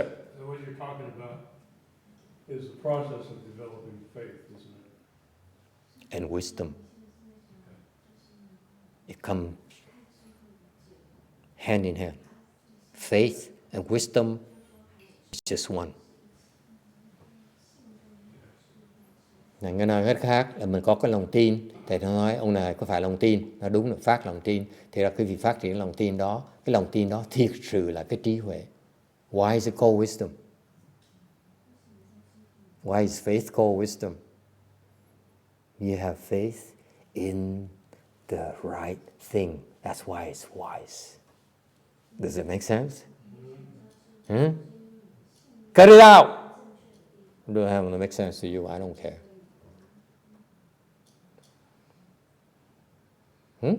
Does it make sense?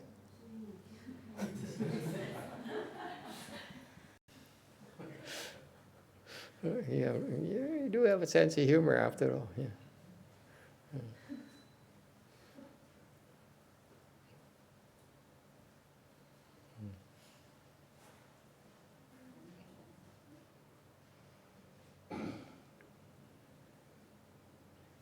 Tại sao phá cái nghi hoặc gọi là trí huệ? Mà tại sao lòng tin là trí huệ? Mình cái lòng tin đó, nó chỉ là cái mặt kia của trí huệ. Tại sao? Tại vì cái lòng tin đó, mình tin cái đúng đó, thì nó gọi là cái trí huệ, đúng không? Còn mình tin cái sai mới gọi là ngu si. Nó giảng gì như vậy? Thành cái phải chọn cái tin nào. That's for the consequence is that you better have faith in the right teacher. Thành nói cách khác phải tin người đúng người thầy. Tin người thầy trật là chết. Phải không mọi người? Think about it. Someone asked me earlier, maybe Korean or Chinese or Japanese, I don't remember anymore. Should I believe in fourth stage Arhat? My answer was, no, don't. Because it's faith put in the wrong person. Is that clear? Hồi nãy có người hỏi thầy tin cái ông tứ quả La Hán, thầy nói không được tin. Tại sao vậy? Quý vị tin tứ quả La Hán, quý vị chết kẹt rồi, kẹt cứng ở tứ quả rồi. You believe in 4th stage Arhat, his teaching will bring you to 4th stage. Only. Too low. If you have to put your faith, believe in someone much higher than that. You go a lot further. Tin người trình độ cao hơn như Ngài Tiến Hóa đó, cái vị đi xa dễ sợ lắm. Agree?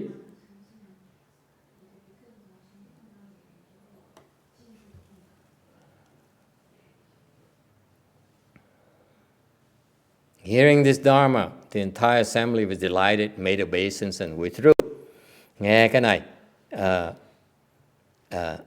cái này, người đại chúng rất là vui mừng, đồng làm lễ mà lui ra.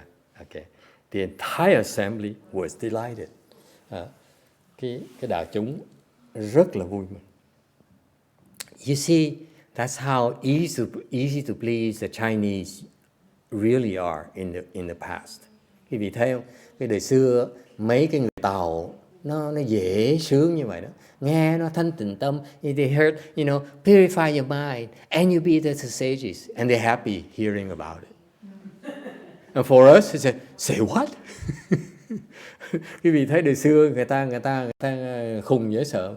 Cái nói ông tổ ông nói cái vị thanh tịnh tâm xong rồi, nếu thanh tịnh tâm rồi bỏ tất cả nghi hoặc, cái vị giống như cái trí huệ của những người thánh nhân, ai cũng vui vẻ, nghe dễ sợ lắm. Còn đời mình nghe nhưng mà nói như kỳ cục vậy. Thầy cứ thắc mắc mấy chục năm hoài. I was wondering, purify my mind. Come on, man. Would someone please explain to me? Yes, ma'am. Yeah. It's not their, it's just that their level is much higher. And they realize that this is a far superior Dharma than they've heard before. For you, you said, it sounds good, but let me think about it. Từ xưa đó, mấy cái trình độ họ cao lắm, thành họ nghe họ biết cái pháp là chánh pháp, đại pháp, họ nghe họ mừng dễ sợ lắm. Còn cái vị nghe cái này như cô còn nghe này, ông nói cũng được, để về tôi hỏi, tôi hỏi Ngài Tiến Hóa đó. YongHua says, I go back and ask my teacher, our teacher, Master YongHua first and see what he thinks of it. Không có cái lòng tin. This woman lacks faith. Chịu thôi. All right? That is why when these superior people, when they heard something that fantastic, they were so happy. They said, "My God, how come, it is a great blessing for me to hear something that I could not understand by myself." Họ mừng là tại sao? Họ mừng là tại họ biết là họ nghe cái pháp này mà họ không thể nào hiểu được một mình mà tìm ra được hết đó. Never heard of it before. Cannot be found anywhere else. Kiếm chỗ khác không có đâu. Okay? And that's why they say, oh, thank you. I'm grateful. And họ đảnh lễ ngay. This is a proper. What is made obeisance? Đảnh lễ là sao?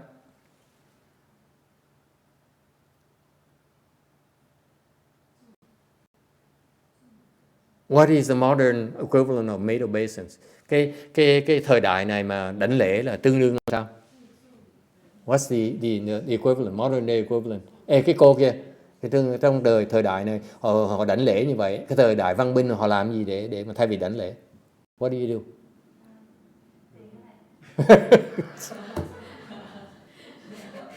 Đồ quỷ. You know what she said? Mỏ nè. That is true. I take it back. Thầy xin lỗi, nó lỡ lời. You know why I said that? Because I saw that in people. Thầy nói này tại vì chuyện nó ngẫu nhiên tức cười lắm. I know of some people, some students who came to our chant classes and they complain, they're unhappy and everything. Có những người thiền sinh tới học lớp ở chùa mình á, học thiền, học xong than lên số it hurts so much, it's so difficult, I'm not getting, I have too many problems, nhiều vấn đề quá. And then one day fix her problems, giải xong vấn đề họ một cái. Okay? They never bow, không bao giờ lạy hết á. I was expecting, like, hey, Sarah, remember that Korean lady? I spent half an hour talking to her, and then what did she bow to me? Did she bow to you? No, never. This pose tomato basins. This is a proper protocol, by the way. Để xưa ta như vậy, có lễ tắc dễ sợ lắm nha. Cô cần nghe kỹ nha. Cô còn không bao giờ đánh lễ thầy hết. That woman never bowed to me. Dạy biết bao nhiêu năm trời không bao giờ đánh lễ. She never bowed to me after all these several years. Okay? This is a Buddhist protocol. You made obeisance because the obeisance is what? Đảnh lễ nghĩa là sao? Cúng dường đó em. Cúng dường đó. Hiểu không? Một trong cái cúng dường của Phật Pháp, Phật giáo mình là gì? Là đảnh lễ. One of the offerings in Buddhism is to bow. Why you nod your head? You never bow to me either.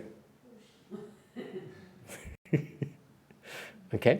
So what did the lady did? Cô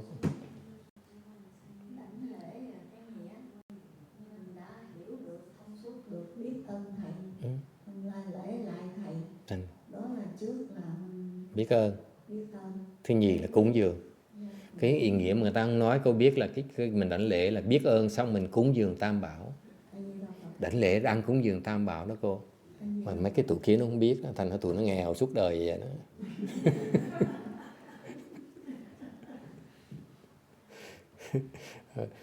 I explained to them in Vietnamese. I said, according to her, you make obeisance is to show your gratitude. I said, in addition to that, it's actually you also are making offering a triple jewel.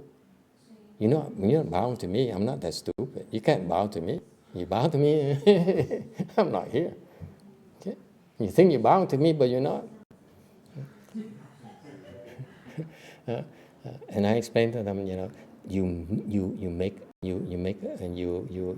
bow. Actually, you're making an offering, a triple jewel. That's why they're taught. That's why these people, remember, these people listen to the Dharma. Listen to Dharma and they use up their blessings already when they listen to that Dharma. Biết không? Nghe được cái đại pháp như vậy là tốn biết bao nhiêu là phước, đúng không? Thành phải lo gỡ, họ gỡ. That's why they taught to make obeisance, to create more blessings. Mất phước phải tạo phước ngay lập tức, chứ còn đừng những quả ngoẩy đưa đi, ngồi dí nữa. Phủi đít, trời, ngày hay quá. He said, oh, today, good lecture. Sao so nè con, tới chở tao rồi. Chân có chuyện lễ. Cô hồi sanh, come pick me up. I had a good afternoon. Okay, you understand? The Buddhist teaching is very balanced. You use up, you remember, you heard the Dharma, your blessing are just gone. Nghe Pháp là tiêu hết tất cả. Đừng có tưởng bở. Đừng có tưởng miễn phí đâu. You think it's free? It's not. Okay. So anyway, so this lady here, after, allow me to finish before I forget. This lady here, she went to a Chan class. She has all kinds of problems. We help her fix a problem. And she said, okay, that makes sense. And what did she do? She made sure that she walked in there when I was sitting here and went to the donation box, look at me, picked out a red envelope, look at me, put in some money, look at me, and then put. That's obeisance. I understood that as obeisance. Thành ra cái cô học thiền sinh đó là mấy tuần là tới là vấn đề nhiều lắm rồi, được giải quyết xong rồi mừng dễ sợ lắm á. Thì không ai dạy đảnh lễ, thành tự động á, ok, là vào buổi sáng lúc mà thầy đang ngồi dậy, đang ngồi đây đó, là vào đó này, lấy cái bao đỏ này, bỏ tiền bao đỏ, nhìn mặt thầy này, xong mới thọc cái đó vào. Hai mắt nhìn nhau rồi mới thọc cái đó vào. Our eyes met and then she put the thing. I immediately understood. Yeah, okay, I accept your obeisance. Thầy hiểu nghĩa là đảnh lễ mình đó. Nhỏ giỏi vậy sao? That woman is sharp. Morning. Gớm. Yes, ma'am, you have a question? If somebody is not exposed or educated about bowing in their culture, Yeah. come here and they sincerely have great gratitude. Yeah. And then just say thank you. Yeah. Is it same impact? Same exact impact. It's the mind, not the... Same exact. Yes, no difference. I prefer bowing, but but if you have to do it that way, I settle for it.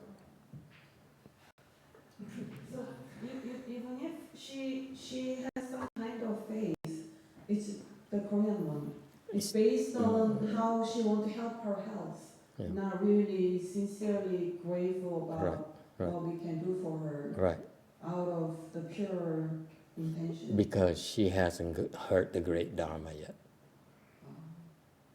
So only she sees some part? Yeah. Very small part of it? Yeah, she's a small part of it.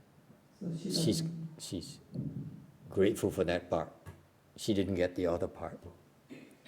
The other part is big doubt. So it takes more time. Which is pretty fast already, you think about it. Like a year ago, or is it 6 months ago? 6 months ago, she had so many problems. Whatever you tell her, I say, I'm not sure. And after half an hour, say, what a relief. My life is changed. My outlook on life is totally changed. That part, I'm grateful. Only that part. That part.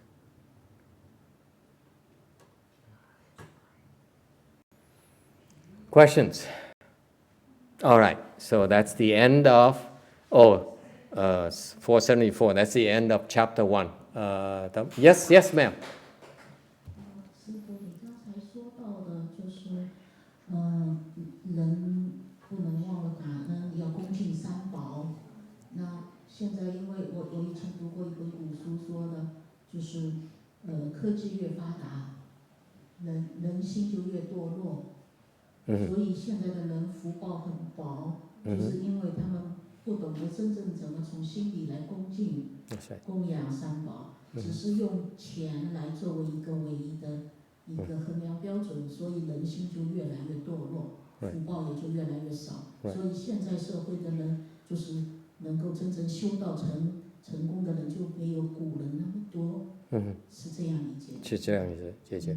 可是 but the reality, let me explain to you in English, easier for me. Okay, we're trying to explain Chinese and I get confused. It's not just that the modern time or old time, it makes no difference. Actually, it's no difference whatsoever. Okay, the problem is not because back then they did this way, modern time we are trained differently. No, it has nothing to do with that. The main problem is not the people. The main problem is the teacher. You cannot blame the students if you don't teach them. It's the teacher's fault. Just like I look at you, okay? Similarly, I look at all of you. I don't blame you for being who you are. I blame your parents.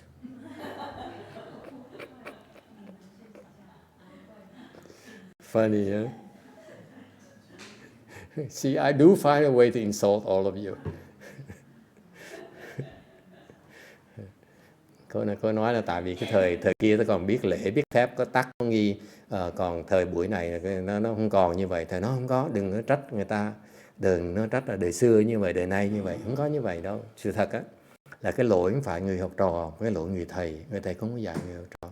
The problem is that nowadays the monks and nuns, okay, are so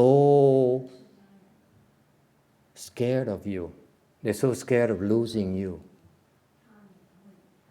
Bây giờ thời buổi mấy thầy mấy cô sợ mất đệ tử. and therefore they don't tell you anything that will offend you. Thành họ không dám nói cái việc khiến cái phật lòng. Okay, and therefore, if you a teacher and you have that kind of mindset, you will not be able to train your students, teach your students the proper Dharma. Cái tâm người thầy như vậy không thể nào dạy chánh pháp cho học trò được hết. The Dharma, the truth is, the matter is that the Dharma is harsh to the ears. Because when it's harsh to the ears, that means that it enables you to let go of your attachments. Tại sự thật á, cái pháp á, cái chánh pháp á, cái chánh pháp á, nghe nó khó nghe dễ sợ. Nó khó nghe tại vì cái khó nghe là tại vì nó đụng chạm vào những cái chấp trước của quý vị. Quý vị không muốn nghe những cái chuyện đó. Vì không chịu bỏ những chấp trước đó, quý vị mới bị kẹt trong cái vòng luân hồi này. Thành muốn thoát là luân hồi phải nói những cái quý vị không muốn nghe. That's why it's difficult to teach modern day people, because the monks and nuns, honestly, they depend on you. Let's face it. Vì thấy sự thật không? Mấy thầy mấy cô phải trông cậy vào quý vị. Right? They all went out and bought a church and get a mortgage payment every month. Lỡ dài đi mua cái nhà thờ, mỗi tháng phải trả tiền nhà băng. Think about it. And every month, you know, I know of this monk here in Oxnard bought a church, you know, in Oxnard. It's like 5 years, several years ago, and I heard that his payment is $10,000 a month. I said, $10,000 a month? A mortgage payment, $10,000 a month. Ông sư kia mua cái chùa kia cách đây mấy năm trời ấy, là mỗi tháng phải trả $10,000 tiền nhà băng. Dễ sợ không? Tiền nó mà trả chạy mỗi tháng chạy 10,000. All the monks are like that. They have a temple. It looks impressive outside. Inside, they're running like crazy every day trying to make mortgage payments. Bên ngoài trông ngon là sang trọng dễ sợ. Ban đêm mà cùng mỉm cười đi ngang nhiên dễ sợ. Còn về cái văn phòng nhìn lại mặt méo xèo, trời tháng này sao mà trả 10,000, tháng này sao trả 20,000 bây giờ. Làm như vậy sao mà dám mà đụng mấy người học trò. If they have that kind of financial pressure, how dare they touch you?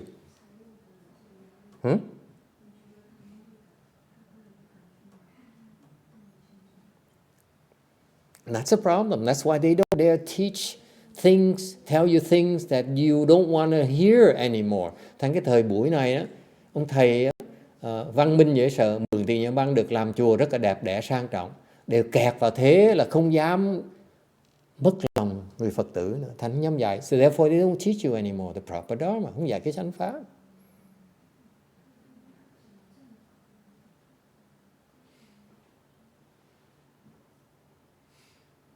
See, we see so many of those people coming to our temple. Biết bao nhiêu Phật tử như vậy. Remember, Senshin, you told me that old man who came to your chant class yesterday, he says, I'm not into your pain. Let me sit in my chair and where I'm comfortable. That's why you're not making progress, because you insist on being comfortable. Giống ngày hôm qua cái đệ tử ngài dạy cái lớp thiền nó, cái ông kia lớn tuổi vào nói cái vị nói chuyện đau chân tôi không thích đau, tôi muốn ngồi cái ghế êm chân tôi thôi à. Đừng có hòng tôi bị chịu đau chân nữa chưa. Bắt tôi ngồi đau chân tôi bỏ ra. If you insist and you force me to endure, to go through your training, endure this discomfort here, I'm out of here.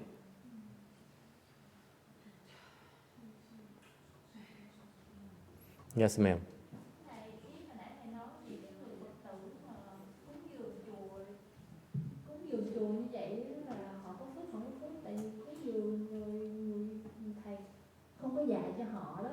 Có phước lắm con ơi, có phước lắm. Nói bậy. So she asked me, when a disciple who who makes an offering to the temple, even though the teacher teaches them, the wrong things, does they have a lot of blessings? It says, a lot of blessings. The more money, the better. The more blessings. Càng cúng càng nhiều tiền, càng nhiều phước con. Đừng nói bậy. Yes. Just thought about it, I spent a lot more than I thought I was for running the class because of gas. Don't talk to me about it. What is amazing is that after all that I go through, like people don't look because they're so stressed out. People can't have no capability of looking like, okay, how she's doing so much, so let me give her some money to contribute for parking or gas. Nobody can even have that thought. Yeah. Because they're so stressed out already. Yeah. So what's the point? I'm just grateful that I can do the class like you taught me. If it wasn't you, other people just can't do it. It's just really hard. It's very expensive to do it. Yeah, it's very. These days. Not only money, but also time-wise. Right. Yeah. It's very, very difficult. And that's why my experience about this has always been, my attitude has always been, when I teach a Dharma, I'm prepared to take a loss. You're not supposed to make money. No one makes money off teaching. Ask the teachers, ask the professors, ask whoever. No one makes money in education. You must be prepared to lose money. I lose money. I'm happy to do that. You expect that, so that's why people, you don't expect anything. You expect to lose. Makes it easier. You get them back at the other paying side. Eventually. Okay. Dạy là phải chịu thiệt thòi, dạy mà đừng có đòi lời. Trước giờ thầy dạy bây giờ cũng tốn tiền, bỏ tiền ra, vất tiền ra cửa sổ thôi. Okay. Muốn dạy là phải thiệt thòi, đừng có đòi dạy mà đòi làm lời này nọ là không có cái chuyện đó. Thầy đi đâu là đi qua bên Đà Hàn là chịu tốn tiền, đi qua đến đâu là chịu tốn tiền đấy, thôi, không có tiền đừng có đi. If I don't have money, I don't go. Simple as that. If I don't have money, I'll stop. Thì mà hết tiền thì ngừng là thôi. My life is very simple. Okay. And it's because they are suffering so much that they're overwhelmed by life. They can't even take care of themselves. How can they even think of you, let alone their girlfriend, their children, their wives? It's just like so overwhelming for them. Sự thật á, cô ta nói là tôi bỏ bao nhiêu tiền tôi dạy người ta, mà biết bao nhiêu năm trời người ta biết là ta hưởng lợi rất là lớn lao, mà không ai mở miệng nói tôi giúp cô tiền này, giúp cô một tí này, ok, đưa tiền cô cho cô đỡ cái lệ phí, không ai bao giờ nói một chuyện đó hết, ok. Thầy cười, thầy nói tại vì người ta ai cũng khổ sở, ai cũng áp lực quá lớn, thì cuộc đời nó quá sức đấy, thành họ chịu đựng không nổi. Đừng nói chuyện lo cho con, đừng nói chuyện lo cho vợ, đừng nói chuyện lo cho cha mẹ, đừng nói chuyện đó.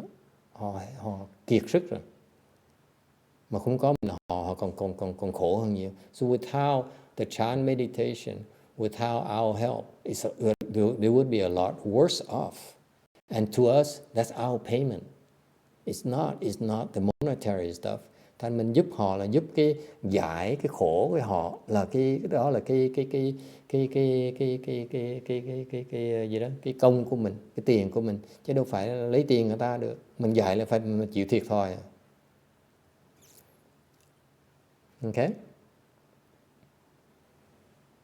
Questions? Ai thắc mắc gì không? I'm sorry, chapter 2? No, we stop here. We're not going to go to chapter 2. I think it's enough. I told you that I revealing too many secrets. Bữa nay nói nhiều bí mật quá rồi. Yes, Vicky. Master, something you said just a bit ago.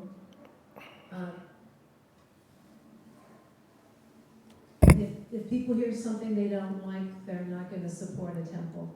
Yeah. So I wonder if that's why a lot of temples, they don't speak Dharma. Yeah, maybe. I don't know. I have no idea why they don't speak Dharma. Because no one listens to it. They have nothing that's people want to listen to. Because you can talk about fun, you can talk about happiness, you can talk about love for so long, and the next temple is also talking about love and happiness and fun. So what makes you different? It's not. Yeah, now we invite a band, rock band over. We need to be more creative, I guess. What kinds of entertainment?